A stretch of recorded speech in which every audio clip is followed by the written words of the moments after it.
Market रे नुआ IPO एथर energy रो IPO पळि आसी समस्ते तो ईवी होउतिले आ ईवी बाइक रो आईपीओ आसी जाईची 321 टंका रे आपनको अप्लाई करिया पड़िबो।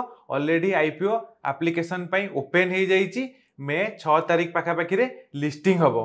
धर कंपनी रो फाइनेंशियल डाटा देखिबा ताले 2023 रो फाइनेंशियल ईयर रे भी 1700 कोटी टंका आउ 24 रे भी 1700 कोटी टंका पाखा पाखी रे रेवेन्यू आउ 23 रे 800 कोटी टंका रो पाखा पाखी लॉस आउ 1000 कोटी टंका पाखा पाखी रो लॉस 2024 फाइनेंशियल ईयर रे।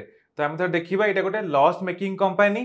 तापर आगु कोन रहउची ना जो हिसाब रे ओला रो किबा बजाज रो आउ ट्रेडिशनल जति पुराना कालिया कंपनी थिले तांकर मार्केट शेयर हिसाब रे आर मार्केट शेयर बहुत कम अछि। आंकर खाली चार्जिंग स्टेशन टिके बहुत अधिक अछि। तमिलनाडु रे आंकर जो फैक्ट्री अछि एठी पाखा पाखी 4 लक्षटा वर्ष को बाइक तयारी हेई परिबो। 3,80,000 बैटरी भी पैक हेई परिबो। तो आपन कोन लागुची 321 टंका रे आपन आईपीओ पई अप्लाई करिवे ना नहीं?